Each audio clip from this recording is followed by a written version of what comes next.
with Emily Carroll. Hi, Emily. Hi. Sorry. And of course, we're here with Leslie as well. Hello. And I guess this episode will talk a lot about Emily's work, but we'll also get into horror as a genre and what we all think about it. I think we all have kind of varied tastes, but actually, Leslie, I don't know how much of horror you're into.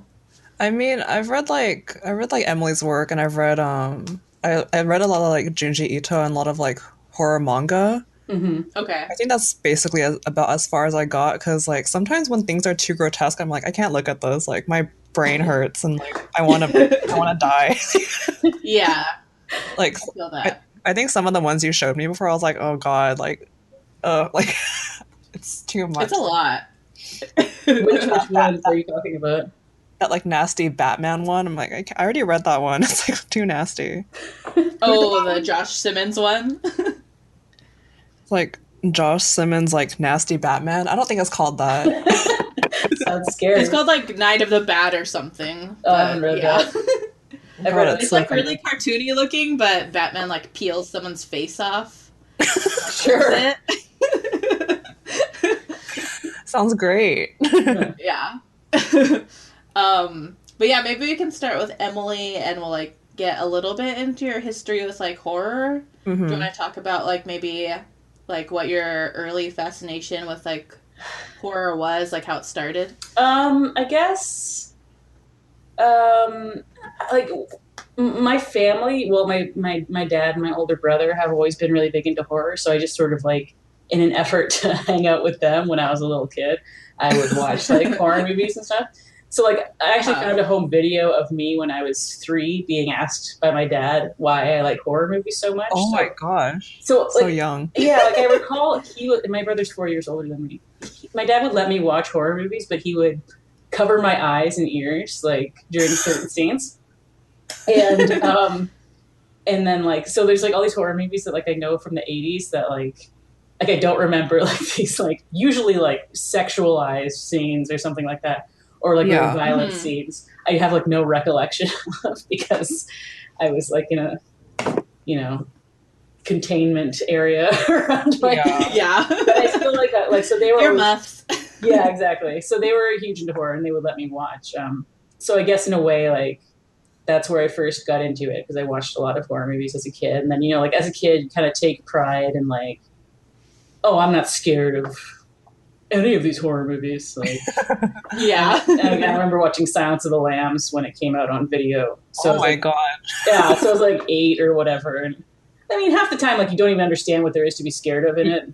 Yeah, that's true. And so you just want to be a tough kid. So so that was part of where it got started. And then my dad was really big into folklore and urban legends. So oh, okay. Yeah, so that's where I got really into horror storytelling and that kind of stuff, because urban legend, they were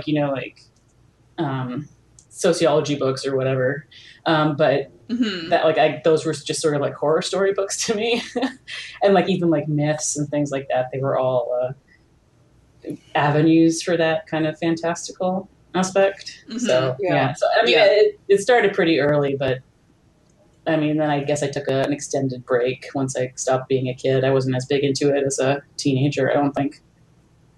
Oh, okay. Yeah. Or I mean, I read what's it's Sandman and other 90s comics, I'm sure, that kind of stuff. Yeah. And I did run a vampire role-playing tabletop game. Oh, nice. Yes. Classic. Oh, yeah. So when did you come back to it, you think? When did you kind of have that passion reignited? Well, I guess, I always sort of liked it, but I'm sort of thinking of it in the context of I was always a big fan of horror, but it never really propelled me to want to create any of my own. So when I started making comics, which was when I was 27, I decided to kind of delve back into more short folklore type horror things again, even though and I think part of that was just because I wasn't seeing as much of the type of horror I wanted. So I thought I'd just sort of make it myself, or like try to Yeah. explore it myself a bit more. Yeah. Yeah, so it had always been something fun to me, for me as a kid, and it's fun to get into. But and also like it's just like at the time, like there was not I mean, maybe I just wasn't privy to it, and that's probably what it was. But like I didn't, just see as much horror around that I wanted in comics. So yeah. Yeah, that's interesting. I was gonna ask you like why you draw like folkloric horror. That's cool. Like obviously, like your dad was super into that, but what made you like continue in that sort of like specific, like setting? Like you have a lot of like period pieces. Yeah, Like, well, I horror mean, like stories? that's you can just sort of like hand wave, like because like you can hand wave any complications with like phones or computers or internet or something. Like I wanted to Yeah. go Yeah. very old timey like horror tropes, and one of the things I like about the kind of like folklore sized stories. And the first comic I made was based on a very short Grimm's fairy tale. That was just in an effort to keep the story short, like to keep it achievable. Because like when I was like younger in college and I wanted to make comics, like a lot of people, you have these big grandiose plans that are going to take years to accomplish, and these big epics. And sticking to like a folklore format or a short story format made me have to just think in terms of like symbolism and short story, because that was achievable and would actually get finished. That's true. I could really control the atmosphere and the pacing if it was just like this short thing that I could just get out of my system quickly, rather than laboring over. So I think that might be partly why. But I mean, I've also I really like fairy tales and all that kind of stuff. I like the weird use of logic in them, and the how you can sort of bend the rules on things. And I find that kind of like more fun to explore than necessarily like a strict realism, at least at this point. I I also find that fairy tales are like kind of scary, like the things that happen and the things that they do. I'm just like, why? Like, I don't know if you guys ever, I don't know if this is like a true like folk tale, because I haven't ever like heard of it after I heard it the first time. But when I was like in Montessori, so I was like probably around 3 or 4, my teacher like told us this weird story about this like woman who like gave her children away, but she was like locked out of her house. And like, so she would like, the house was basically like some like malevolent god that was like keeping them hostage, I think. It was something like that. So I was like a kid, so I didn't really understand. But she was like sacrificing like all her things, like her shoes and everything. So like eventually she cut her feet off and like was like, if I like give you my feet, can I come back inside or something? And I was like, why am I listening to this? Montessori, Jesus Christ! I was like, is this like, even back then I was like, this is inappropriate. Like, I don't need to be hearing this. Like a dream you had. No, it was definitely from like some weird book, but I was like, is this embellished? Is this real? And ever since then, I've never heard it again. So I was like, is this just like some weird thing that like some cautionary tale to like? It sounds like I don't even know what the lesson was. Faint echo of like some sort of moral or even like spiritual aspect of sacrifice to it. Yeah, you should try and like rewrite it, because I've never heard that, but it sounds pretty cool. I've not sought it out because I'm just like, that's too creepy. What like, are the kids doing in the house? I don't know. Maybe they were dead. I have no idea. I don't remember anything other than she cuts her feet off, and I was like, why would you do that? Like, yeah, like kind of like in Cinderella when the stepsisters cut their feet off. I'm like, why? It's just a shoe. Like, they want to get their prince. It's funny. Yeah. You mentioning that sort of reminds me of like, can you remember like obviously that might have been it for you, Leslie, but like the moment there's like certain things in movies or like kids media where like it's your first encounter with like something like for me that just reminded me of watching Secret of NIMH as a kid. Yeah, and there's like certain scenes. There's like a scene where she's like trapped, like she's naked and trapped in the cage. She's been captured, and she has to like escape it, and the wire like she's trying to undo to open the latch on the door. It snaps back and cuts her arm open, and she bleeds. And I was like, should I be seeing this like in a cartoon? Yeah. Like they made a mistake. They showed it. Yeah. And there's like another time in those, there's like the evil rat is talking to his flunky in that movie, and the flunky's trying to like find weasel out of killing the old rat or whatever, and the villain says, "What's the matter? Don't you have a taste for blood?" And it was the first time I'd heard that term, like to have a taste for blood, and I was like, and I was taking it literally, so like I was like, oh, like whose blood are they going to drink?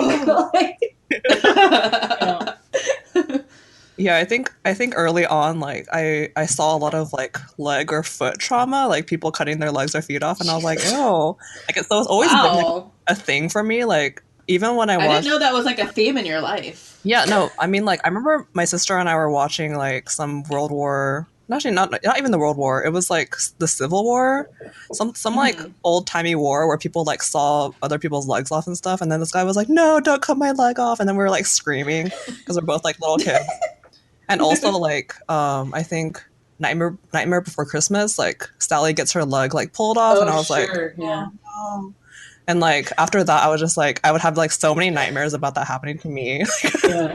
yeah. I had a dream about that happening to my cousin, where like. When I was a little kid, I had a dream that I was walking with my cousin, and like I was maybe 4 or 5, and I was walking with my cousin, and a strange man stepped out of an alley, and my cousin turned to me and said, "I'm going to go with him now." And she walks down the alley, and I return home.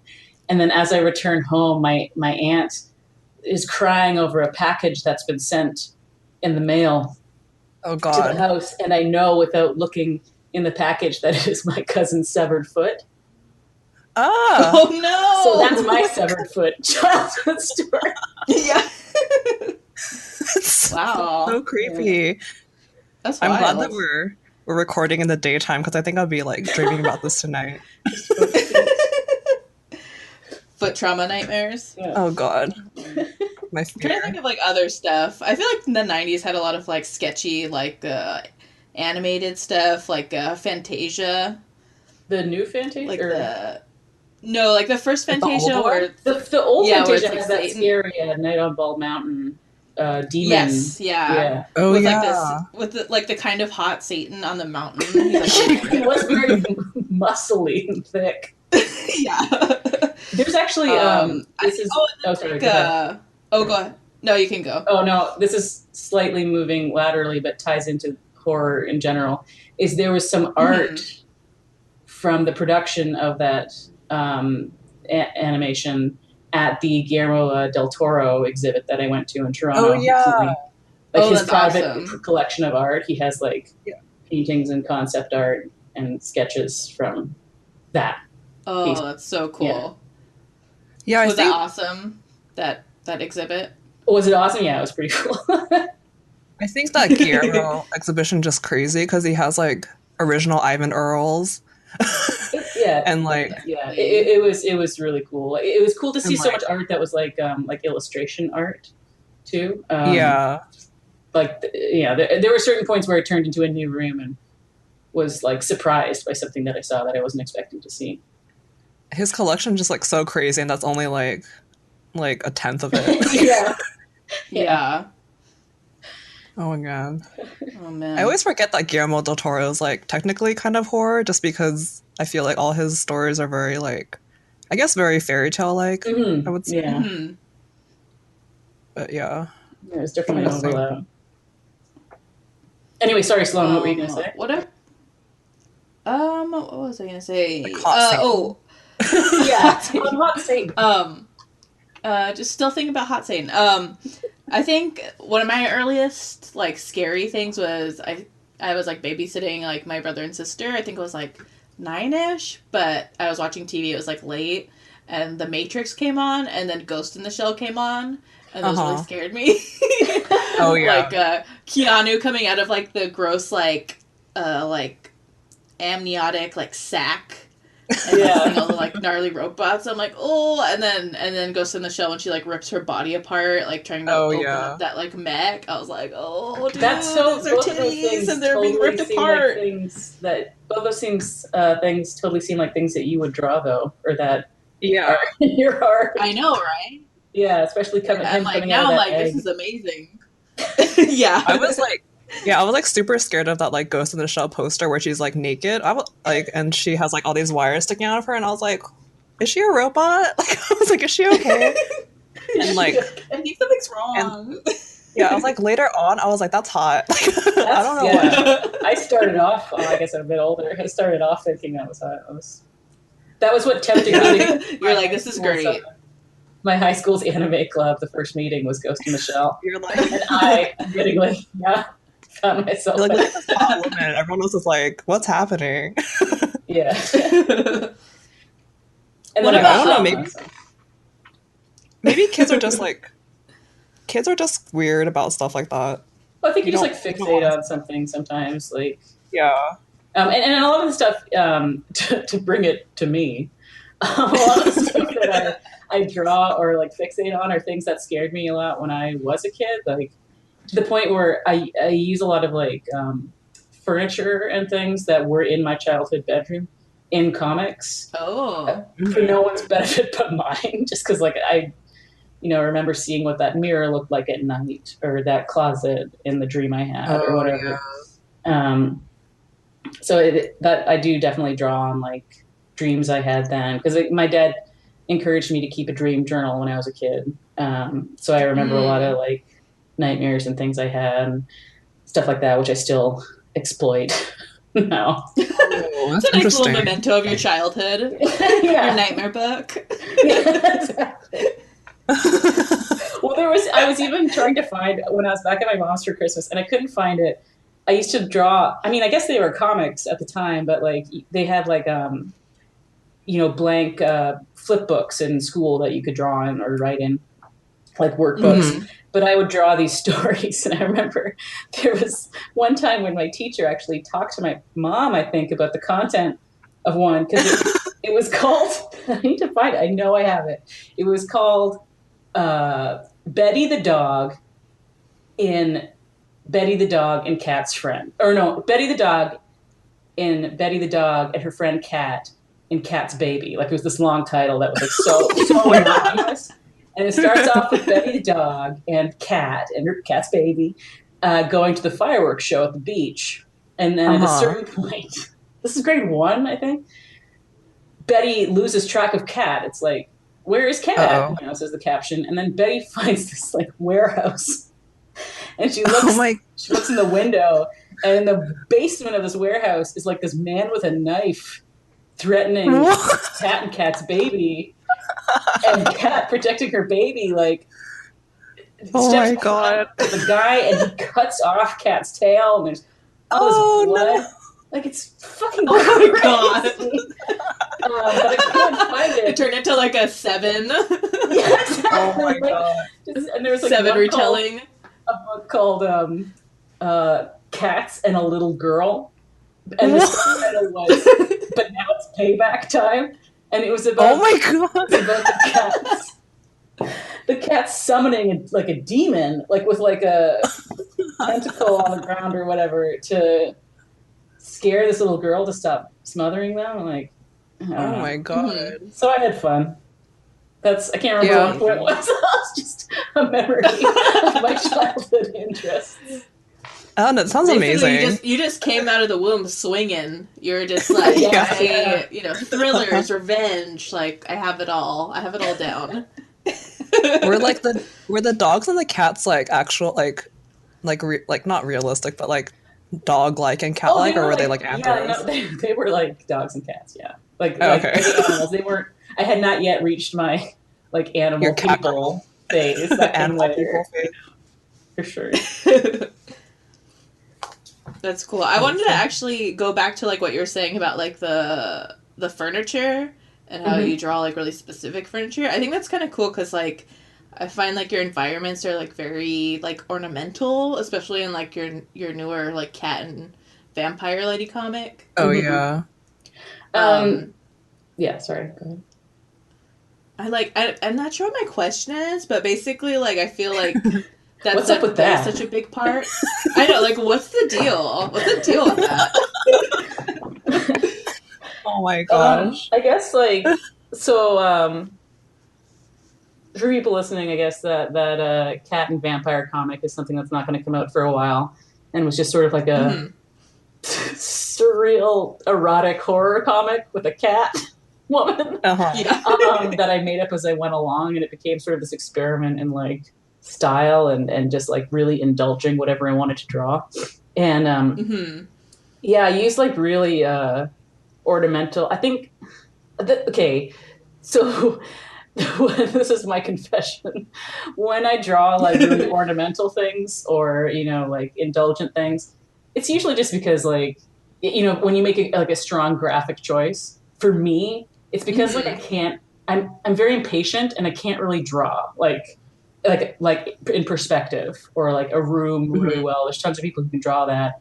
And like, it's not just that I can't draw it, it's that I'm not willing, like I get really bored drawing like really like you know, well situated, grounded, mapping out, you know, the weight of things. Like so I build around it to avoid having to actually draw well. I'll decide, well, this is going to be like this baroque, like fantastical like environment where gravity makes no sense. Because then that'll keep it fun for me to draw, because I know, knowing myself and how I work, is that I do get really bored with comics really fast. And so I need to spirit myself along as best I can. And so, yeah, with the environments, like I don't dislike doing environments, but they're never like the huge draw for me, no pun intended, when it comes to working on a comic. So if I can make them more interesting and more stylized and like in that way to draw, that makes it, you know, because like, yeah, like I say, like it's just hard to draw in perspective. I can totally relate to that. Yeah, so that's cool, because your work like reminds me like of like Ottoman Miniatures. Like, have you seen those? They're like I don't know, they're just like really small scenes, and they're not really in like perspective, but there's a lot of like layers to it. Oh sure, yeah. I just looked it up. Yeah. But yeah, like they're super like ornamental, and they have like a lot of patterns and like a lot of detail, but they're not necessarily worried about like properly like layering a scene like in 3 dimensions. Yeah, so, I mean, like, I don't know, I thought that's a cool choice that not a lot of artists utilize, I think. I mean, yeah, like I say, it is a choice born out of me not wanting to do a thing, but it's also like, you know, it is like you are drawing. First of all, there's other people who can do great backgrounds and great perspective and great technical illustrations. That's awesome. But it is a drawing. Like nobody's expecting it to look like exact or like a photo. Like if anything, you know, you have the chance to go crazy and draw literally whatever you want. So why not, you know, capitalize on that? But like also just completely lost my train of thought. Sorry, I'm looking at these Ottoman Miniatures now. I'll close that. Well, it's cool because like, that sort of choice is like, I feel like when people are just straight doing something in perspective, it's not necessarily because they think it's like useful to that like image. It's just they don't have any other vocabulary to translate depth. Yes. So you have another vocabulary to translate that. Or like at least make something like interesting to like look at, I guess. You know, just don't make it look like it was boring for you to do. Like I was having a conversation about this with my wife, Kate, you know, because I'm doing this comic for Shortbox right now. And I was saying like, you know, this is another case of me doing this really indulgent comic because I wanted to draw gore and I wanted to draw like really fancy costumes and I wanted to draw animal people, and I'm just like indulging it completely. And I was like, I don't know if that's going to be entertaining to anyone else to look at. And she was like, well, you can really tell when somebody actually had interest in what they were drawing compared to when they're just sort of doing it. Like that really comes through. So like the indulgent stuff does come out like more compelling just because people can see that you were having fun adding all these little details and stuff. And it wasn't just because you thought you needed to do like a skyscraper, you know, city line or whatever. Yeah. And that's the other thing too, is that again, being impatient and sloppy, I know that if I try to, the more I try to make something look realistic, the more it will just fail at that. And I hate it when things look like sloppy and slapdash and like uncared for. In comics, like slapdash is fine actually, but like when it looks like sloppy and distracting because it's so badly done, I don't want to ever run across that. So I'd rather solve it in some other more fun way for me to draw. Yeah, I would prefer like more simplicity over like people trying to make technical drawings or like trying to cover up their lack of skill with like busyness, because like I see that a lot and I'm like, oh god, like this is just highlighting like what you're not good at. Like I'd rather see like a blank background or something. Yeah. Like, but yeah, so many like careless, sloppy like backgrounds in comics where it's like you didn't care about drawing that you. Yeah, and I think you can. Oh, sorry. Go ahead. Oh no, I was just saying that I think a lot of people have like a checklist when they read comics that they want to see a background in every panel, and I'm like, it's really not that necessary. Yeah. Like that shouldn't be like the only thing that you care about. But I mean, sorry, like, go on. I think a lot of people leave out too many background. Again, it's like it's one of those things where it's like, oh, it can be done well. I mean, if it's done well, yeah, like it's like yeah. But like yeah, some people like don't ever draw backgrounds, and then that's distracting. And then some people like there's this thing that drives me crazy when people are drawing backgrounds like digitally and they're using like the like hold shift to draw a line tool in Photoshop, but they still have like their opacity pressure turned. This is so fussy. Oh, yeah. And so like the line of the building, you can see they were just like drawing all these like lines using the shift tool to make it. And it's just like, why bother? It just doesn't work. Yeah. And so like I never want to get to that point, but I also don't want to get to the point where I'm not ever drawing backgrounds because like that's such a weird. Yeah, that feels so weird. But if you could draw it in a fun, like make your layout fun or something like that, to compensate maybe. But yeah, totally. I'm totally guilty of putting a lot of detail in a thing to cover up that I don't really know what I'm doing. I think everyone's done that. Like you have to draw a thing that you're not like super into, and you just feel like you have to do it anyway, and then that's like a lot of backgrounds.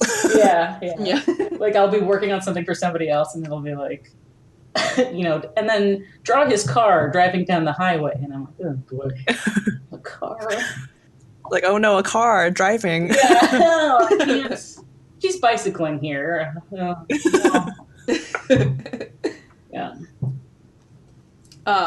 I was gonna say like also in our last episode we talked about like fashion in comics, and we were just talking about how it's kind of hard to do fashion I think in comics because you're like repetitively drawing like patterns or like really elaborate like costumes. Yeah. But I would say like that's kind of your strength. Like you're really good at drawing like, especially in your period pieces, like you have like these really detailed like gowns with like lacing and like I don't know. Do you think a lot about costuming? Yeah, I totally think a lot about costuming. Yeah, that's another reason to do the old time settings is that I like drawing fancy costumes, old time aristocrat settings. Yeah, like the comic I'm doing, the short box comic, is like all like Restoration era gowns and dresses, and for the characters that recur, their clothing is pretty simple, so that I don't constantly need to track it. But the background characters, of which there's like 20 a page sometimes, I like go completely. Yeah. I've got like a full folder of just like costume reference that I can sort of make up and put on again, just to keep like.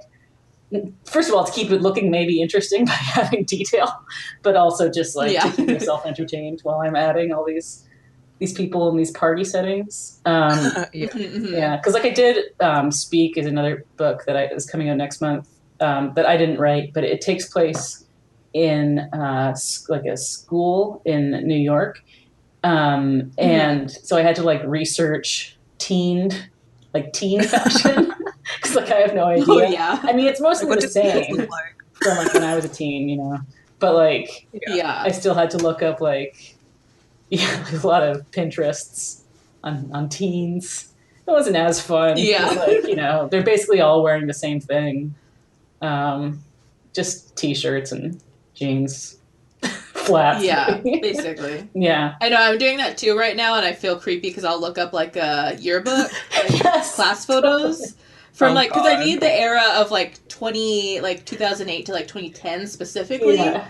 I'm like, it's just so weird, and also the clothes are like so ugly. Yeah. Like Yeah. just awkwardly cut and like weird scoop necks that are just so like, many oh, scoops. It's bad.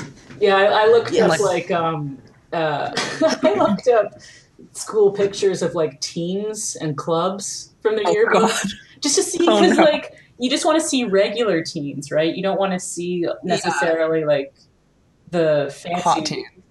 yeah, like the fancy like Pinterest teens, like the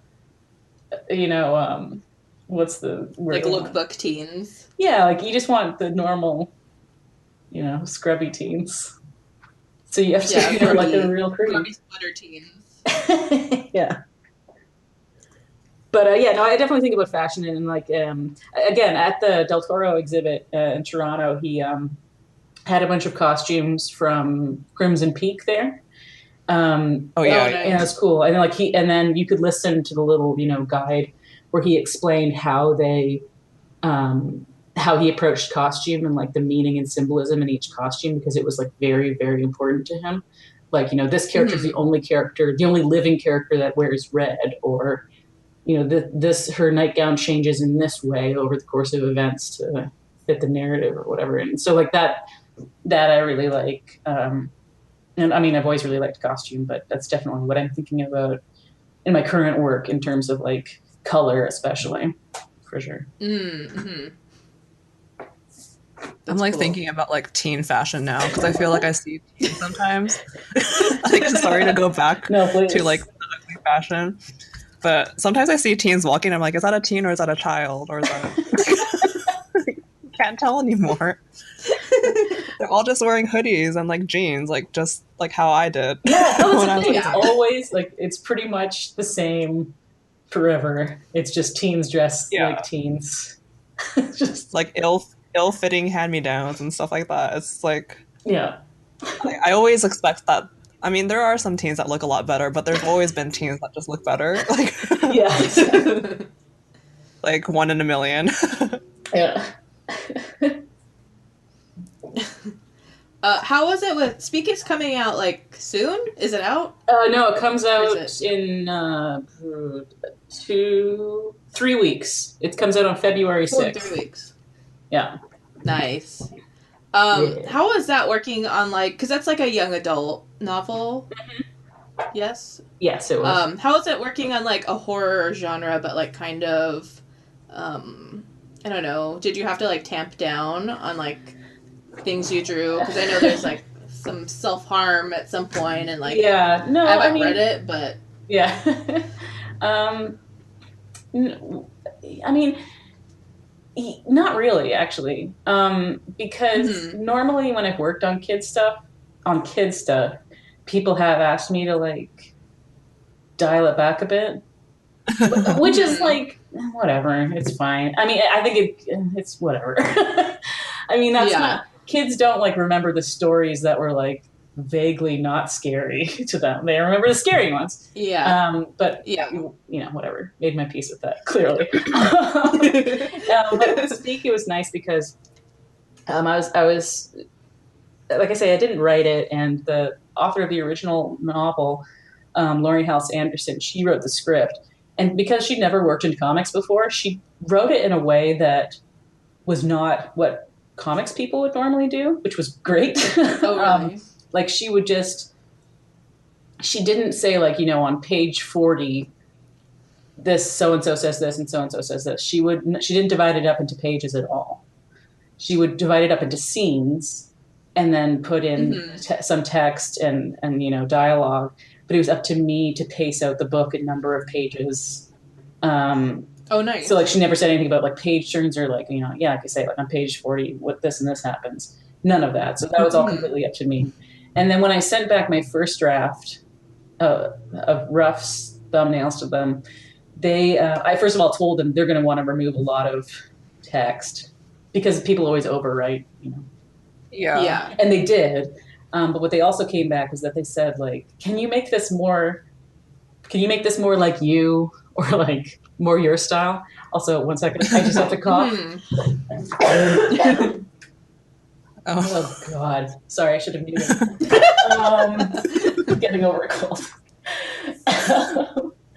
Anyway, so so what they meant by that was they wanted more of my style. They wanted more of like, they wanted it to look less like comics. Like they didn't like a lot of panels.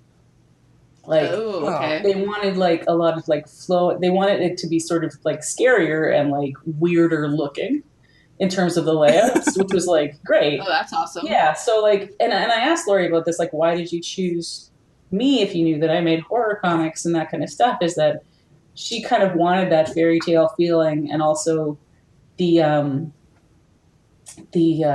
horror of, because the book, for those that don't know, the book is about a 13-year-old girl. She's a narrator. It's her going into grade 9, and she's dealing with PTSD and depression because she was raped at a party the summer before grade 9. Mm-hmm. And the guy is an upperclassman who goes to the same school as her. And so, like, that's obviously, like, horror. And so there are a lot of sequences, you know, when she's having panic attacks or when she's depressed or thinking these really dark thoughts, where it does kind of help it to evoke more of like a horror feeling, or at least that sense of that accompanies horror, like an isolation or hopelessness. And so, you know, it was nice to be encouraged to drop out of like, you know, like a strict panel format. To really sort of explore that. I mean, it's hard. It's very hard to depict that kind of thing in emotional and mental states. You know, but I tried. Lori, the author, seems to like it a lot. So in that case, I guess it succeeded. But there's also humor in the book, and it's sort of fun. Hold on, I'm just gonna get some water for my throat. Oh yeah, no problem. Oh my God. Poor Emily. Yeah, she's just gone now. She's dead. The episode's over. Yeah.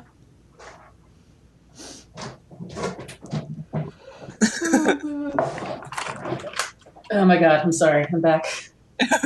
Welcome back. Hi, Emily's ghost. How are you?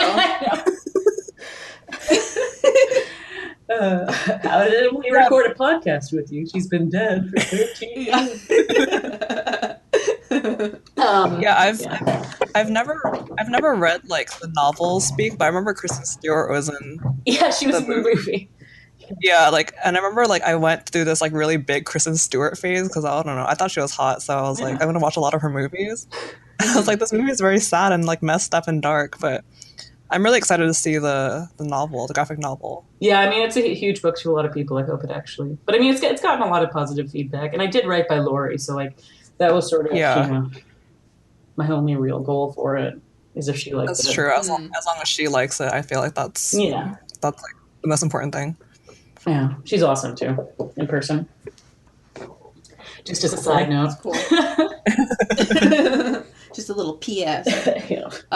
So now that Speak is done, and you kind of mentioned like your short box comic and another project that's not announced yet, but I guess I want to talk a little bit about like your kind of your favorite like horror themes that you like. Maybe themes you find yourself, like, circling around constantly. Because you have, like, tons of short stories. Like, you have your collection, and then you have tons of, like, short, like, one-shot webcomics. Mm-hmm. I don't know. Do you find that you have, like, a common theme that you keep going back to? Besides, like, the feel of it, of, like, having, like, this Aesop, like, fairy tale-esque, like, horror thing? Yeah, for sure. I think the main feeling in a lot of them is guilt, and like like I like dealing with sort of unsolvable horror problems. Like in terms of my own work, I like talking about things like guilt or self-loathing or depression, or things you know that you can't shoot with a silver bullet or whatever.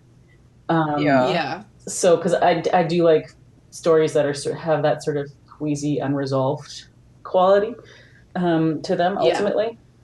So yeah, I think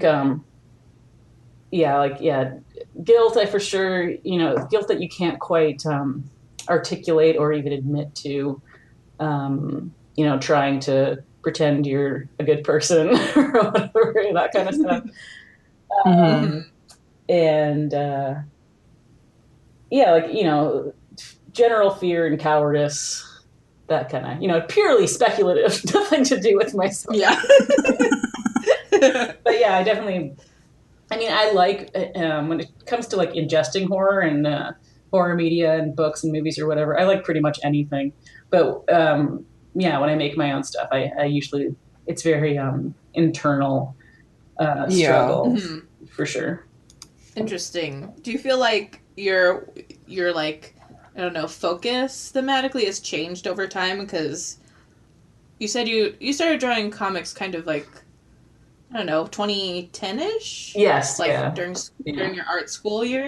Oh, no. Do you look, or not art school? Okay. No. Do you feel like those comics are still like pretty close to what you are doing now, or do they seem like really distant? Like, do you feel like you've changed a lot in that sense? I think I've gotten way better. I don't know. I mean, not that I think I might be alone in that sentiment, considering people have sort of referenced my old stuff more. 27, I was out of art school for 6 years or whatever. I was working in animation. And I just sort of tried making comics for fun. I just opened up my own website to remember the comics I've made because I've forgotten. Just to think of like nowadays, like just kind of looking at my stuff now, I think certainly stylistically I've changed. My first comics were very lush color-wise, and then I've sort of went through a black and white period for a while. But I think that was more to do with me being, again, impatient and wanting to like not deal with color for a bit and just switch things up. Or like, sometimes it's one of those things where as soon as people compliment one thing you do excessively, you have this feeling of like, well, I'm going to do something completely other than that. So, like people are like, they really like his face all red or something. And I'm like, well, I'm never doing a comic about men again. And then there's fairy tale or really colorful comics and people like the colors. You don't want to do that again. Or people get really into like, this comic really utilizes the power of the internet in terms of GIFs or whatever the fuck. Oh God, yeah. And then you're like, well, I'm never using GIFs again, or I'm never using that. Like, you set all this stuff up and then you keep taking things away as if to say like, well, do you still like me now? Like, do you still like me now? I don't know why. Testing people's adoration by like doing the opposite. That's why I want to do it. But like, don't you realize, I'm a hack yet? How about now? So you're like moving the goalpost every time. Yeah, like daring people. I don't know why that is. But in terms of like themes, like definitely have moved out of the ambiguous historical comics a lot, and I moved into sort of like more modern times, at least in terms of it being the last century. And now I'm in this like weird animal monster phase of doing comics. Yes. So again, it's like, oh, you liked my comics about humans? Well, how do you like this? It's a cat girl. On. Yeah. So we'll see how that goes. That's funny. But, yeah, I mean, generally, you have a very contrarian attitude with your like audience, huh? I don't know. It's weird. Like, I was just about to say, like, people, once you get to a certain point of making things, people will sort of define you by like the thing they like most that you made. So like, like she makes great comics about, I don't know, fairy tales or whatever, but I haven't done a fairy tale comic in like 6 years or whatever. Or, she really does good dream comics and haven't done those in 6 years. So, it's just depends on what people like. But ultimately, like, I just sort of do whatever I sort of feel. Again, it's that indulgence thing. Like, if you just like stick with what you actually like doing and brings you satisfaction in doing, people are probably, they're going to respond to it or not. But couldn't possibly keep chasing people's approval based on, because that shifts. You gotta. Yeah. I feel like it's kind of like a lot of artists will feel that anxiety of being like labeled, I guess. Yeah. Like pigeonholed. So, yeah, sometimes I'm like, oh god, I should just stop drawing like what I really like. But I'm like, no, it's fine. It's probably fine. Like, it'll work out. Yeah, and even like people, like exactly. Like I say, like even people are fickle. Yeah. So like even I don't know. Like, go ahead. Sorry. Art is like whatever. People shouldn't even have to like art if they don't like it. So the people that do like it, like, you should also like whatever you want. So people should just draw whatever they want. Yeah, no, for sure. I think so too. Like, and what was I going to say? I think too, what kind of informed my thinking on this matter was that I had this comic come out in 2010. His face all red, which I could never say seriously. Like, at this point, like, that's the comic everyone mentions, and I'm just like, so like that comic, it's fine. Like, it's whatever it is, it does its job.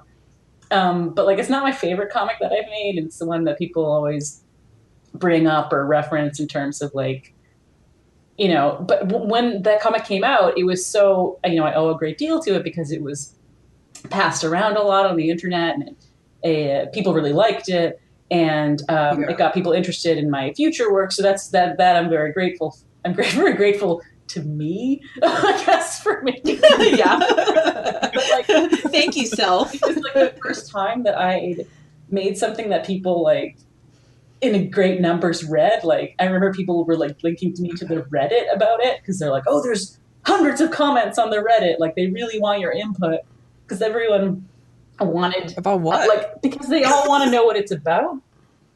Oh, or like to solve the mystery of it. So like everyone had all these crazy theories, and I just like lost my, like, I was not prepared for it, and I suddenly became really self-conscious that like, oh, if I don't know exactly what this comic is about, they're going to find out and they're going to call me like a fraud.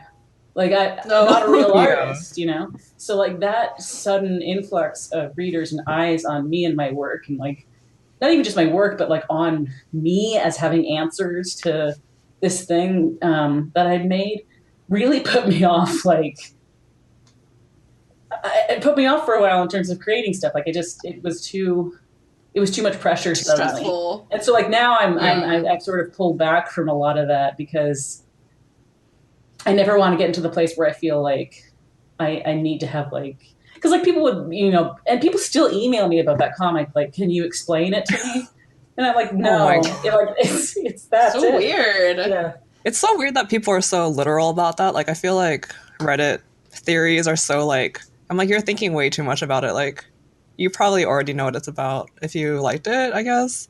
Yeah. Or like, even if you don't, it's like fine. You don't have to know everything. It's people are so crazy about that now, and like, I guess they always have been in a way, but I find it irritating. Yeah, it's sort of like, you want to solve. I want to solve this piece of art and then move on to the next piece of art. Especially in terms of horror stuff, like that's completely antithetical to like what I would be trying to accomplish with my horror anyway.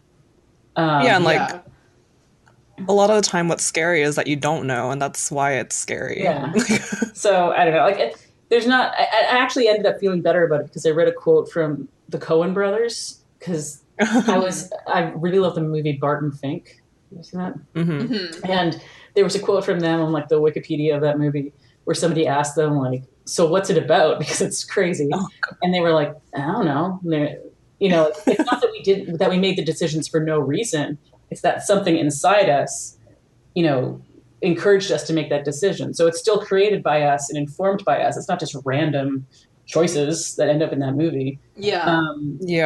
So it's not meaningless. It's just that the meaning is not necessarily present in the forefront of your brain as you make anything. Like, I don't think that's true for anybody. And yet I think a lot of audiences assume it is, like, that you plan everything out in advance and know what a thing is about as you're making it. Like, that seems crazy to me.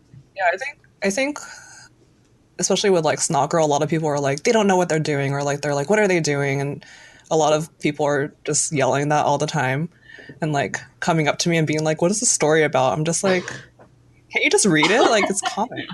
Like, what do you mean? What is it about? Like, how have you not parsed that already? Like, I don't understand. Yeah. That's like, but to bring it to, oh no, sorry, go ahead. Sorry, no, I was just going to say, to bring it to horror manga, when I was trying to think of stuff that I liked before doing this, I thought of Drifting Classroom. Oh yeah, I love Drifting Classroom. Yeah, like, one of the things I love about Drifting Classroom is that, like, it just keeps going on, and like, clearly at a point he's just like, okay, what other crazy shit? Like, when they find those like monsters. Oh like, yeah, like, how do I torture these kids?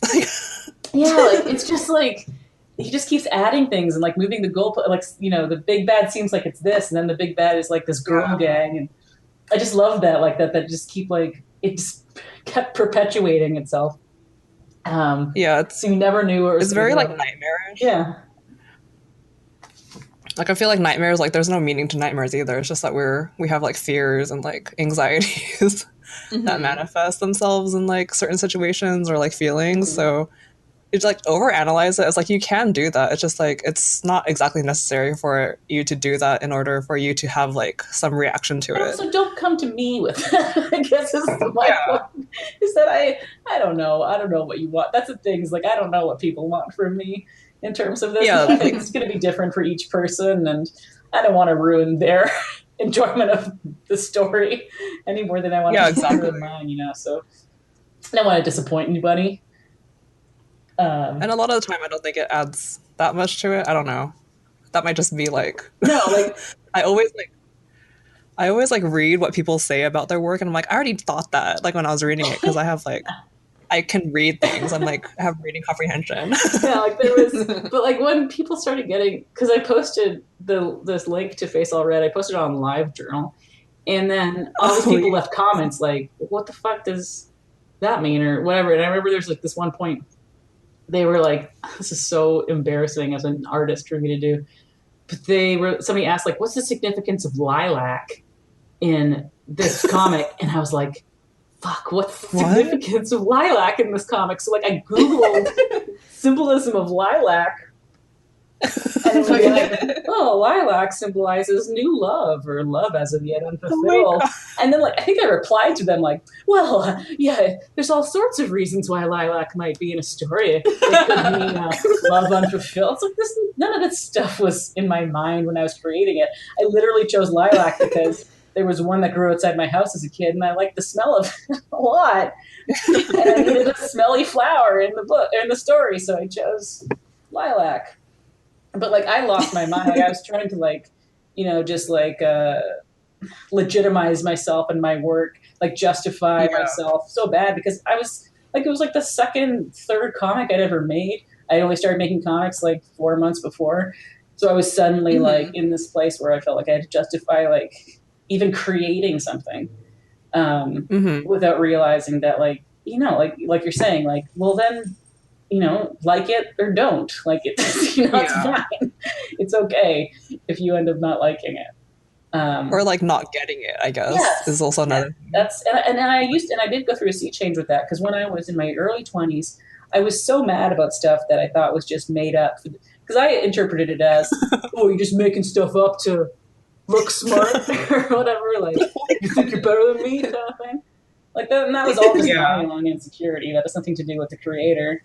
Exactly. Yeah, and then like after I think, I can't remember what movie it was. Maybe it was Barton Fink that really changed my mind on just, you know, ingesting art on, you know, the art's terms and doing with it what you will, and not worrying so much about being like correct or getting a thing, because I knew for me that was my insecurity that I was projecting onto the creators because I was insecure about seeming dumb. So yeah, so oh, I remember what it was that changed it for me. It was a game. It was a video game called The Path. It was like a horror, Little Red Riding Hood type video game where you're like a series of girls walking through the woods to your grandmother's house. You heard of that? I don't think so. It's like the most accessible game that the studio that made it made. Tale of Tales, I think is their name. But it's still like really like wild. and that I found in that game was really fun because you made your own meaning from it and pulled, what I wanted from it, and it made me realize that you don't need that correct answer or something like that. So yeah. Yeah, I don't know. Like maybe people are just like in that weird, like a lot of people are just in that weird like mindset where they need everything to be like confirmed and like literal and stuff. Yeah, it kind of just even if it's just up, and then you can move on and put it on the shelf and whatever. Like not that like anything I'm making, I'm saying is especially like heady or like campy. Like that's the thing. Like Leslie, you're talking about people saying, "What's the story about?" or "Where are you going with this?" It's like it's all right there. Like it's right there. Yeah, exactly. Like if it's not your thing, it's not your thing. That's fine. Yeah. But, like this notion that creators are like trying to confuse you on purpose. Like how little would I have for fun in my life that I would spend like that's how I get my kicks is confusing strangers. Yeah, it's like if anything, you want people to understand what you're trying to get at instead of being like super confused all the time. Yeah, I don't get that, but maybe there are people who are into that. Yeah, they're like everything's like Fight Club or like purposely like confounding. Yes. So like I have to like solve the mystery, and it's like you'll see it when you see it. Yeah. Everything's like Fight Club. Yeah. Do you want to talk about maybe faves, like your horror faves? I do. I'm just gonna grab some more water, so we'll be back in 1 minute. Okay, sounds good. Yeah, that's interesting. I remember when I read like Face All Red, I was like, I don't think I thought about like what it meant. No, it's like a complete thing. Just like just take it as it is. Yeah, and the fact that you don't like, there's no like resolution in the end. Like that's the good part. Like that's the part that makes it creepy. Exactly. Okay. People are just so, I don't know. Maybe it's just like a difference in the way people read things. It's just like I think so. I think it's just like fandom culture and like theory culture and like literalism and or people like feel the need to explain like why something is good to their friends, so they have to come up with like a very good blurb, and if they don't completely understand it, they're like, oh, maybe it's not that good. Yeah. And it's, I don't know, I'm just like, it can be like a visceral feeling that you can't really quite put your finger on it, but it's something that affects you and like you like it, so it's that's all you really need. Yeah, it makes me think of like the Star Wars movie. Like I feel like like the characters are literally saying the theme of the movie like every other scene. They're like, bad guys are bad, but good guys are bad sometimes too. And like good guys are the bad guys. Like they were saying that in different ways throughout the whole movie. I'm like, makes you think. This is what people like now. They just want you to tell them. They're like, true. My mind is so blown right now. I'm like, yeah. Did you ever take like an English class? Like I don't understand. Like we all read like novels. Like we know what stories are. Yeah. Yeah, it's rough out there. I know. Whatever. Oh wait. Okay. Before we do faves. Yeah. What if we talked about like our pet peeves of the genre? Oh, what are things you really hate? Okay. Because I feel like horror edges into bad really fast. It's very hard to get like a actual, especially like in movies, which is like probably the most common like medium that I'll see horror in. Mm-hmm. Like I don't read like horror novels as much. Mm-hmm. And there's hardly any comics I feel like that are worthy of that title of horror. So I don't know. What do you think? You guys go first. I don't know if I have that much like experience with horror because I was like a huge weenie and I was like really afraid of watching everything until relatively recently. I guess Mm-hmm. I guess like more than anything, like I like a certain type of story more than other stories. Like I like psychological horror and like stuff like that.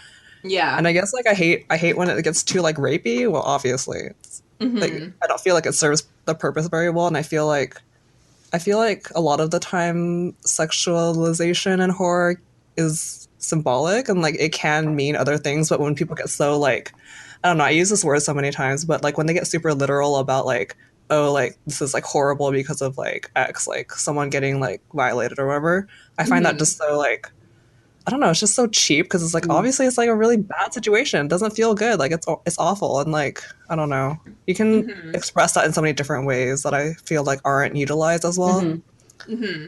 I guess that's not really a pet peeve. It's just like I wish more people would be more creative about it because there's so many ways to make people really scared. Yeah. Mm-hmm. I'm trying Sloane. to think of the last like the last horror movie that I saw. It was like really dumb. It was like on I think it was like on the Lifetime channel or something. You're Um asking for it. what Watching. was it? Yeah, me and my dad loved or my dad like loves to watch like Lifetime horror movies. It's like his favorite. Yeah. It was like a Luke Evans movie. Hold on, I'm trying to find it. Oh, What? it's called No One Lives. Okay, it came out in Uh-oh. 2013. Spoiler. Oh my gosh, it was like yeah, Ominous. he's like a hot like serial killer. Oh man. But he like forces like some girl that he like traps in like a dungeon with him. He like cuts his own throat and she has to save him in order to like get out of this dungeon. What? Um it's just like really crazy. You have to see it. But at one point he like wears this big fat guy. He like kills him and like crawls into him. And then Oh, like the Star family of Wars. that fat guy like brings him home like, "Oh my god, he's dead." And then Luke Evans like emerges from it. What?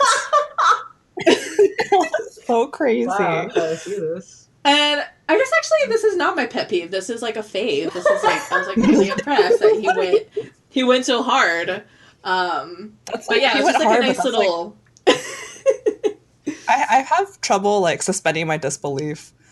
yeah. Like, how did he do that? Like, how did they not notice that he was like 200 pounds heavier or something? I don't know that I don't know like how he like maybe he pulled the skeleton out and then like got in there because he did this within the span of like an hour. I love it. Oh my god. I have a huge But suspension of disbelief. I like any kind of crazy thing in a horror movie. Like, I don't need things to be explained. Like, you don't need to spend time telling me the logic of whatever the thing is. It's like, well, yeah, let's just True. go. Climb inside a guy, sure. yes, I feel like yeah. I feel like if like the whole thing is like balls to the wall, like super crazy, then I'm like, yes, like just give it to me. But then if everything's like relatively normal and then like all of a sudden Oh, something like sure. that happens, I'm like, wait. I'm like, no, hold on. Like, Yeah.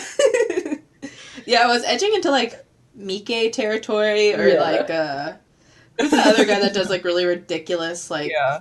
violent Japanese J horror or whatever, but yeah. I used to be really into like J horror, like what's the one where it's like this it's like super old school like in the 80s and it's like a person becomes like a cyborg. What is it What? called? Oh wait. It's Was it called the like machine gun girl or something? Or like was it no, it's the older than girl? that. Okay. Dang I it, don't what is know. it called? I'm blanking. Anyway, I used to be really into that, but now my tolerance has gone a little bit down for like splattery Oh, stuff. sure. But, I definitely have to be in the mood for that kind of thing. yeah, that stuff makes me like feel crazy. Yeah. Sound like Now a I'm creep. really into sophisticated psychological horror. Sure. Yeah. What's your favorite psychological horror? If you could pull it. Ooh, that's hard. Some good stuff. There's a lot of stuff. I don't know. Okay, I'm sorry. You tell me. I don't know. I'm trying Um, to think, but I didn't make my list. I mean, on the subject of pet peeves, I Mm-hmm. mean, I could go forever on this. I'm trying to put it in some sort of order. I think, like, I Mm-hmm. do watch a lot of horror, and I do like all kinds of horror. And like, I'm very forgiving with horror. Like, hmm Mm-hmm. I watch all kinds of nonsense.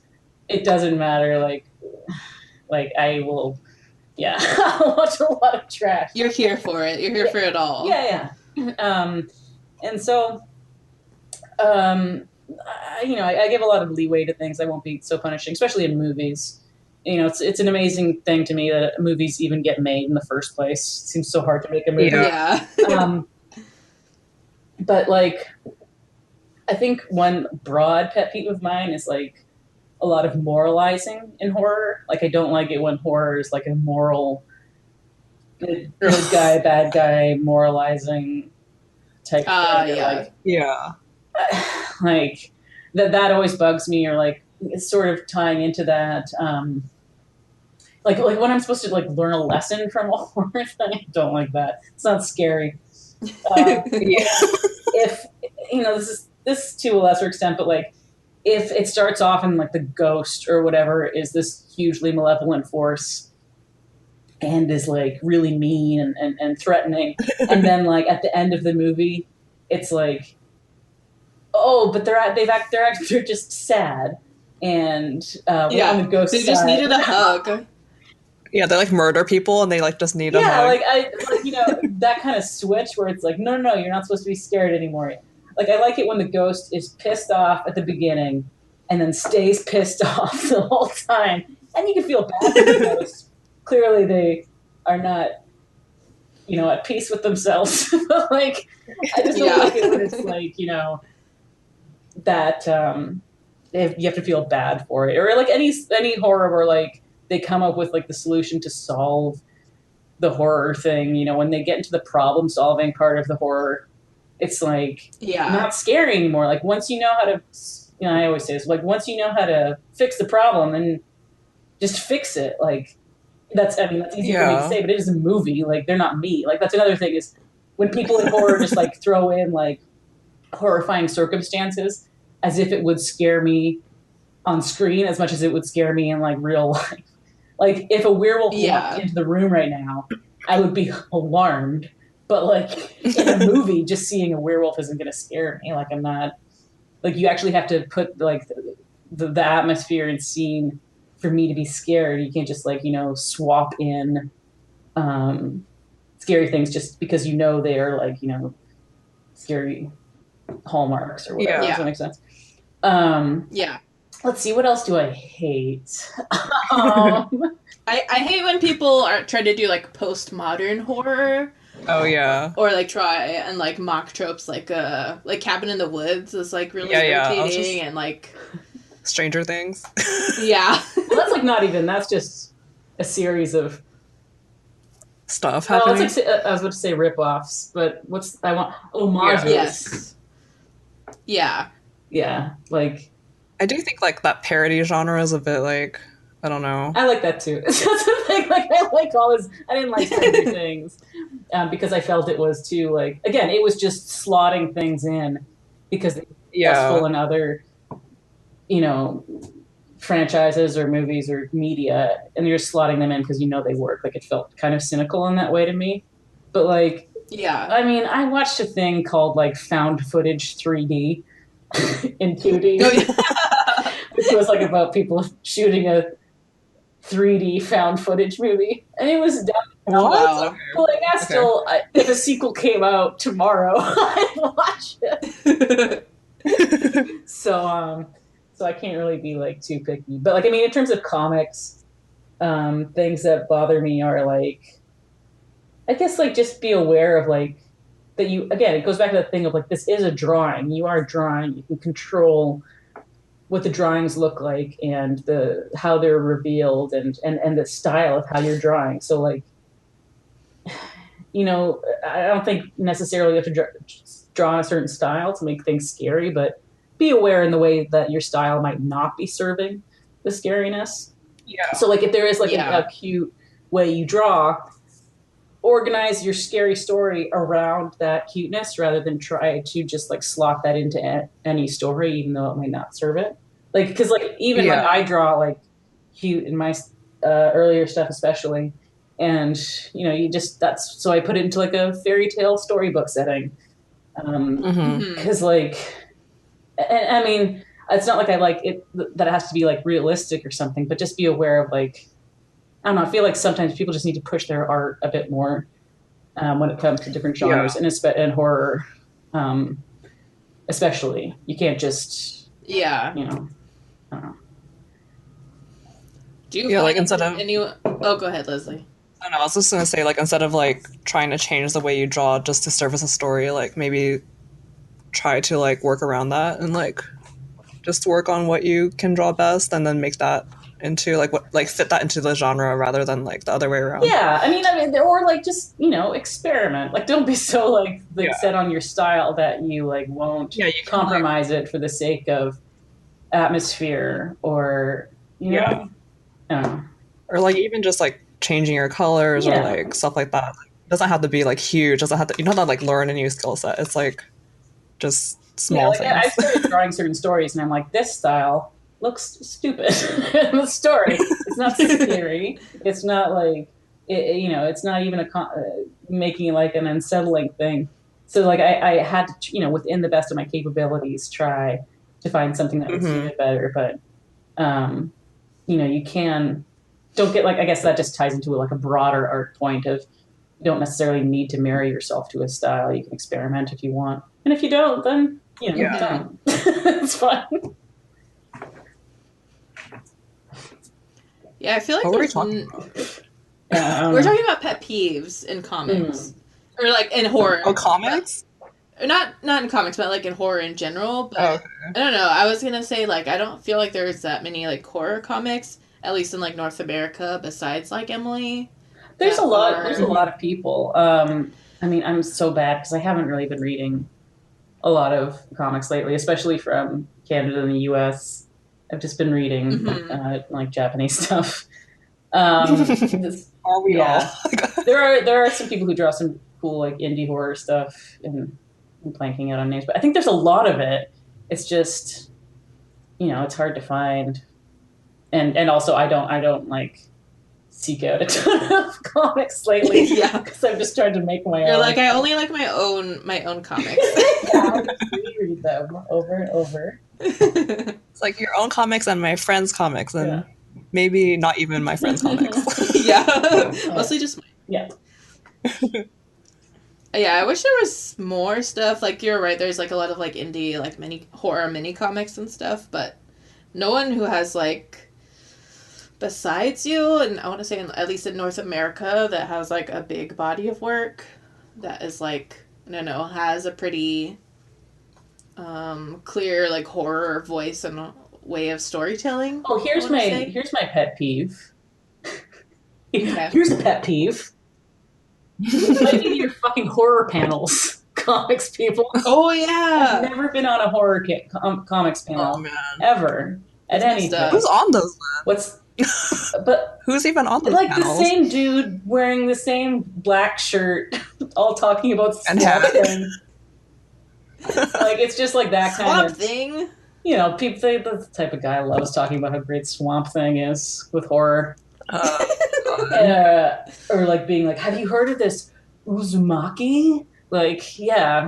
Oh my god. But like it's always just like a bunch of dudes hanging out. Like, I mean, the couple that I've been to, but when I do look up like who's on a horror panel at a show, it's always a bunch of dudes who like mainstream dudes who I've never read their stuff. So fair enough, they haven't read mine. But like, I mean, I would like to talk about horror on a panel.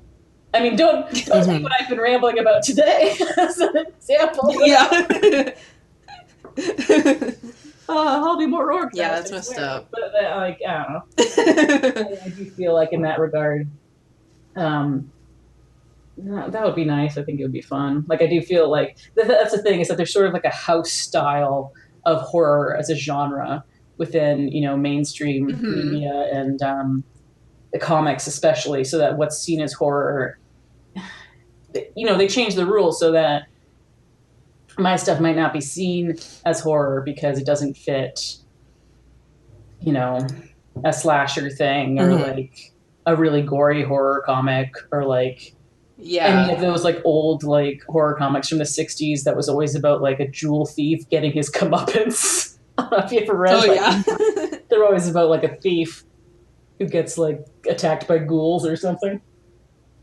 Yeah. So like, I don't know, it does sort of feel like in the broader marketplace, like what you're doing. It's again one of those things that it's a rigged game. It's there to serve the guys who are already in it.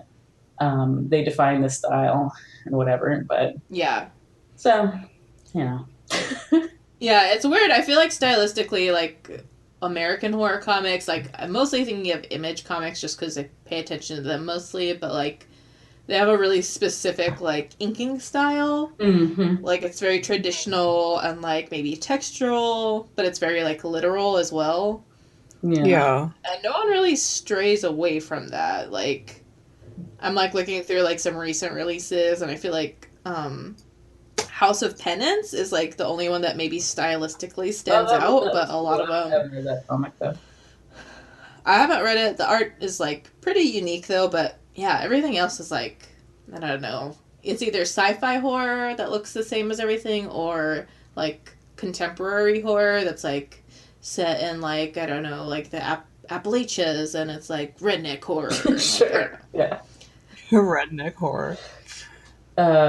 So I mean that's. But I don't want to seem like ungrateful or complaining. Like people give me a lot of credit for stuff. I know, but it's also annoying because I feel like you're not totally like incorporated into that scene. Yeah, but I mean, I've also made no effort, so why would they randomly invite this like 35-year-old lesbian from the country, from Canada, rural Canada, to be in part of their cool horror boys club? Cool horror boys. True. So that's fine. I've made my peace with that again. Clearly, I feel like that's like pretty indicative of like comics in general, though. It's just that you have to like be really thirsty and like work really hard in order to wage get friendship like campaigns to like initiation into like the boys club, basically. Yeah. For what? They won't want me anyway. No. Yeah, exactly. But like even like after people, when people are like listing women on Twitter, like suggestions of they'll list me. I'll be within one of the top 5 on the list. So, that's pretty good. Things are going good there.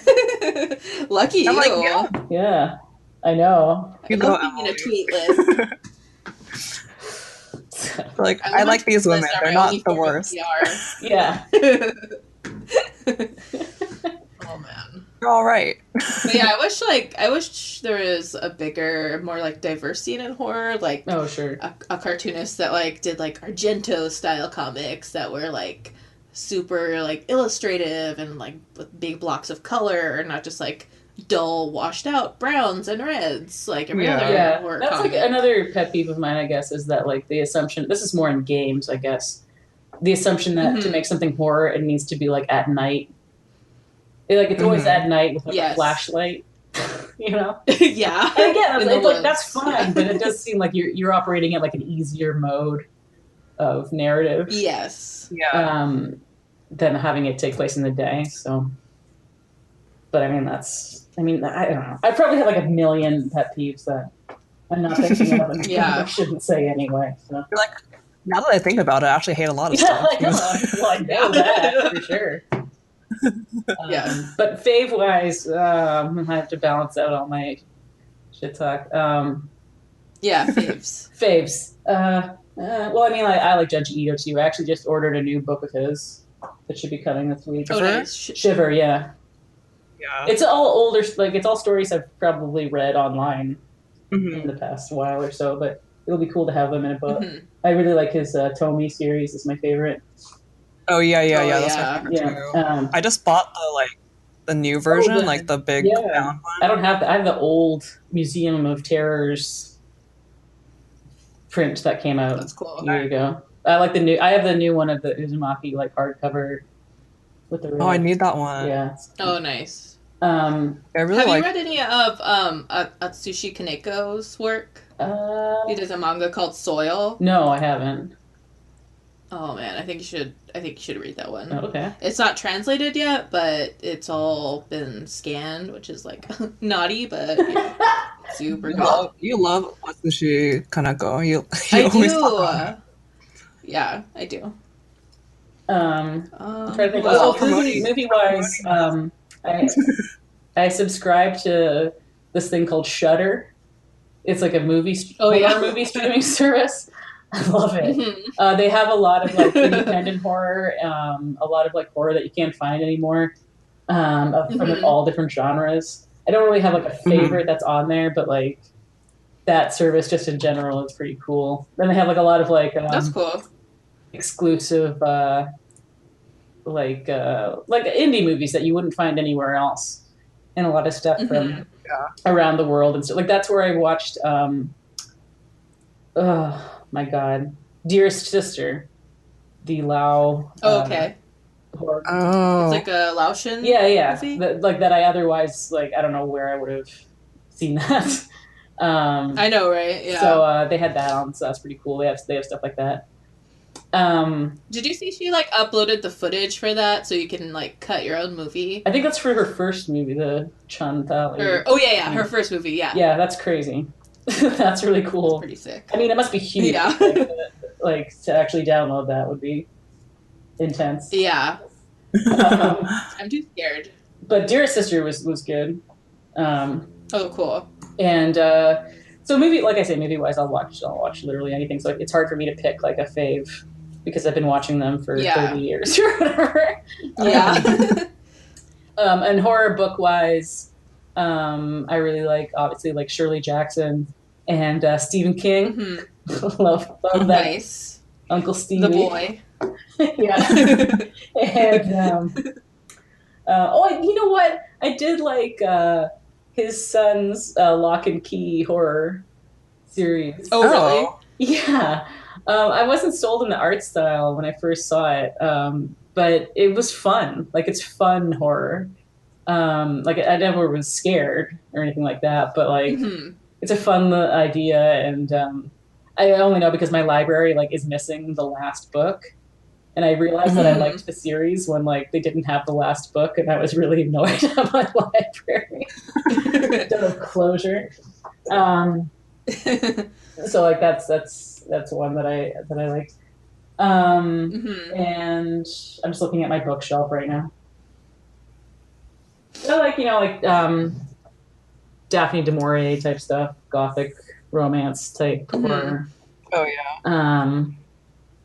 I'm pretty into. Did you ever get to read that one book? It's like a collection of short stories, Collapse of Horses. I've only read a couple from there, but I liked them. Oh, okay. Yeah, I have the ebook. Yeah, he's an interesting guy. Yeah. I just finished like most of his like bibliography. He's like very interesting. That's like the most recent like kind of like psychological or like weird low key horror I've read. Yeah, it definitely has a weird vibe that that I would consider horror.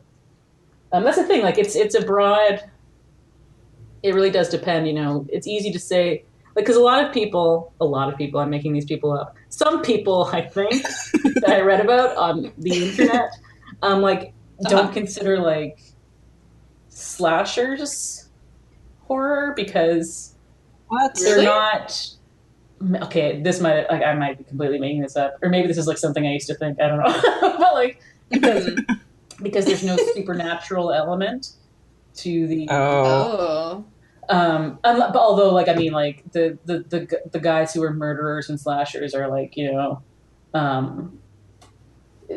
do have like supernatural abilities and stuff, but there's always like those would be thrillers instead.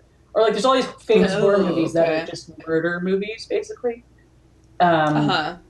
Which I guess, like, so it's hard to define what horror is if it can like encapsulate, a movie that's like a real life scary thing or something that is paranormal. My preference is generally for paranormal or like something like that, because it does hint at an unsolvable type of situation. You can't just like kill somebody or move or whatever. You have evidence of another world or whatever.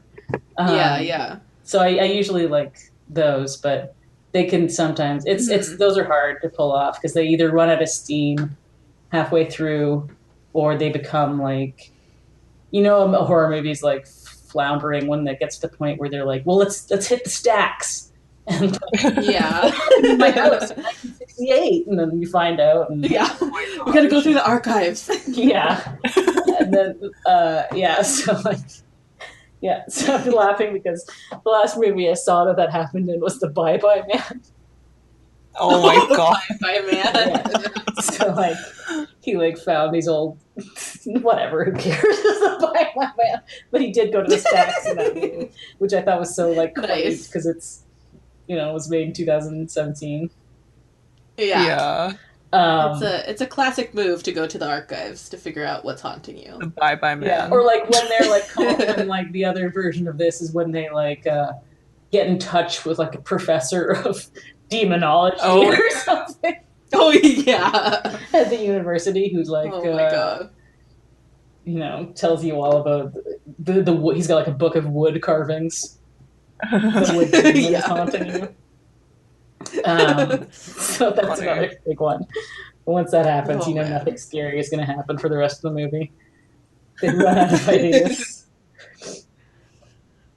Yeah, I wish it was more like sci-fi horror, but those are like so hard to come by.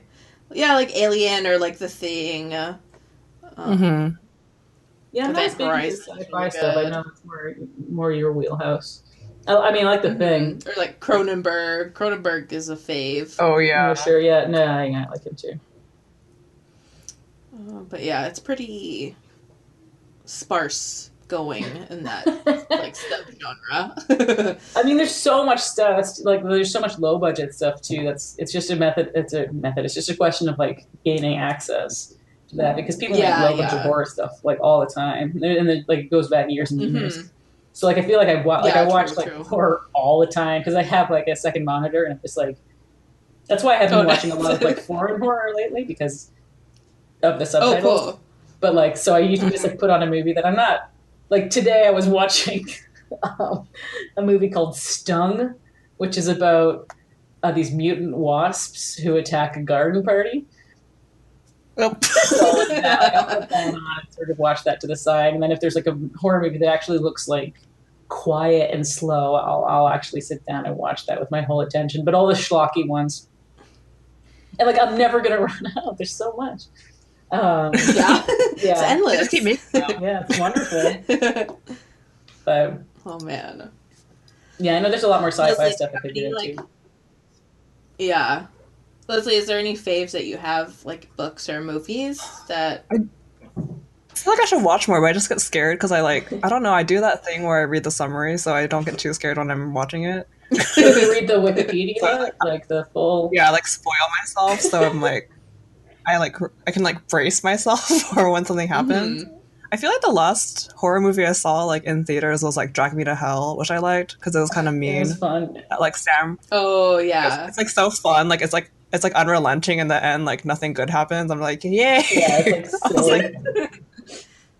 It's like so crazy and like silly, but like a little bit scary because you're just like, oh shit! Like actions have consequences. Horrifying. That's crazy.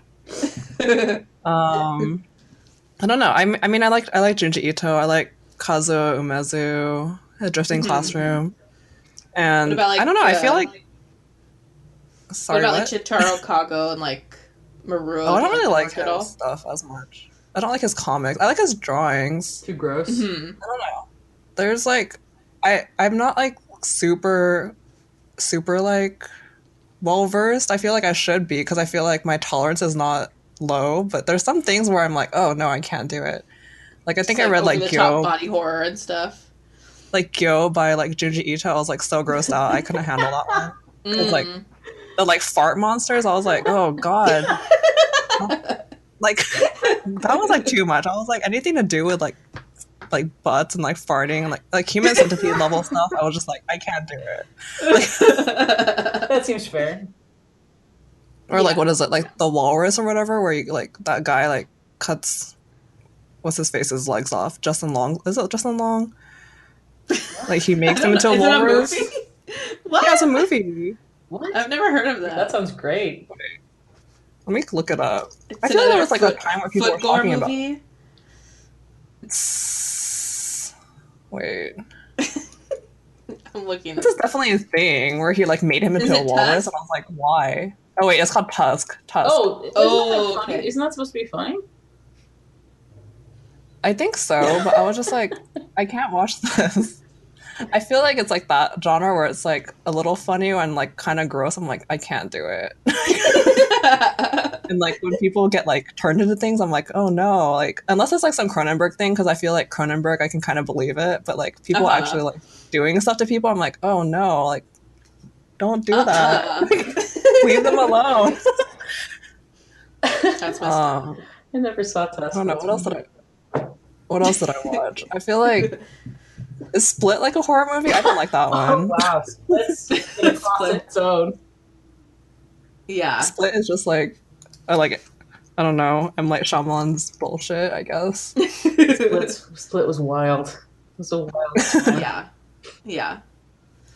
Yeah, didn't care for that one. I don't know. I think I just like more like semi-erotic horror where it's like really hot people doing stuff. Like being like chased around, and I don't know. I mean, obviously I feel like that's such a like obviously, of course I would like that, but but now like someone turning a hot person into like oh no, you can't. A human centipede. Maybe if they turn them into like an even hotter person, like you turn a hot person into an even hotter person, then I'm like, okay, like if you can make that into a horror movie, I'd watch that. There probably I feel like there probably is. Yeah. I'm ready to watch it. I'm really into it. Like I'll watch any movie that's like social media horror. I really like that. Oh yeah, like Unfriended yeah, like or whatever. Unfriended is the most famous one, I guess. And there's like that one, like the Skype killer or whatever. Yeah, there's some bunch that are all about like webcams and Facebook and stuff. I watched one called "Can't Take It Back" recently, which was not good. But yeah, Unfriended is you can't take back the mean thing you said on Facebook. Oh shit! Well, you can. You can delete it, but you can't because it's haunted. It's haunted Facebook. Actions have consequences. Just remember that when you're in a horror movie. Not in real life, though. Oh yeah, no, it's probably fine in real life. Oh man, I just can't think of any more faves off the top of my head. I don't think. Yeah. I mean, I know I've got a million. It was a good run of faves. I watch every October. I watch like 2 horror movies a day, as opposed to just my normal one. Oh my god! Yeah. You need to start a list, and then you can have like a nice big archive of everything. I had a list for a while. I was taking the screenshot of the opening like title screen of movies. Oh, nice. And then I deleted them all after Halloween. No. Like you'd like set it free. Yeah, exactly. You just cleansed yourself. Yeah, but basically anything on Shudder. Shudder's what I watch. Shudder's my life now. Nice. Nice. Cool. Well, we're coming up on like an hour and a half, so Emily, do you want to like plug where people can find you and like your new books? Yeah. And stuff for this year? Cool. So people can find me at my website that I haven't updated in 2 years. emcarroll.com. I'm on Twitter at Emily Carroll. And book-wise, I have Speak, the graphic novel, which is based on the novel Speak, by Laurie Halse Anderson, which is coming out on February 6th. And that is like 400 pages, black and white, a long, big chunk of my life. That is that. Yeah, huge. And then I have a book called Beneath the Dead Oak Tree coming out with Shortbox, which should be out in the next Shortbox batch, which I'm not sure. I know it goes up for pre-order on Monday, I think, or on cool. January 22nd, I'll say. So I don't know when this is going up. Nice. And then Mystery Cat comic will probably come out sometime in 2019. And then Ooh, nice. Okay, cool. I guess I'll probably make something in the next year. I don't know. Now that I'm gonna have all this. Yeah. If you feel like it. Yeah. Sweet. Everyone should look forward to all that good stuff. Yeah, Emily's really good at making comics. Oh, thanks. And drawing. Yeah. So probably the best in the genre. I'm gonna say. Yeah, pretty much. I mean, not that I know or anything, but you should have in said my this opinion. before I know. Started talking nonsense for 90 minutes.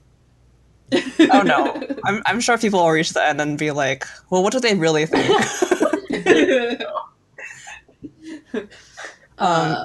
Yeah, you can find the podcast at Salt and Honey Pod on Twitter and on Tumblr, and rate and review if you like the podcast. Only 5-star reviews, because like, get out of there with like lower reviews. Like, just don't bother.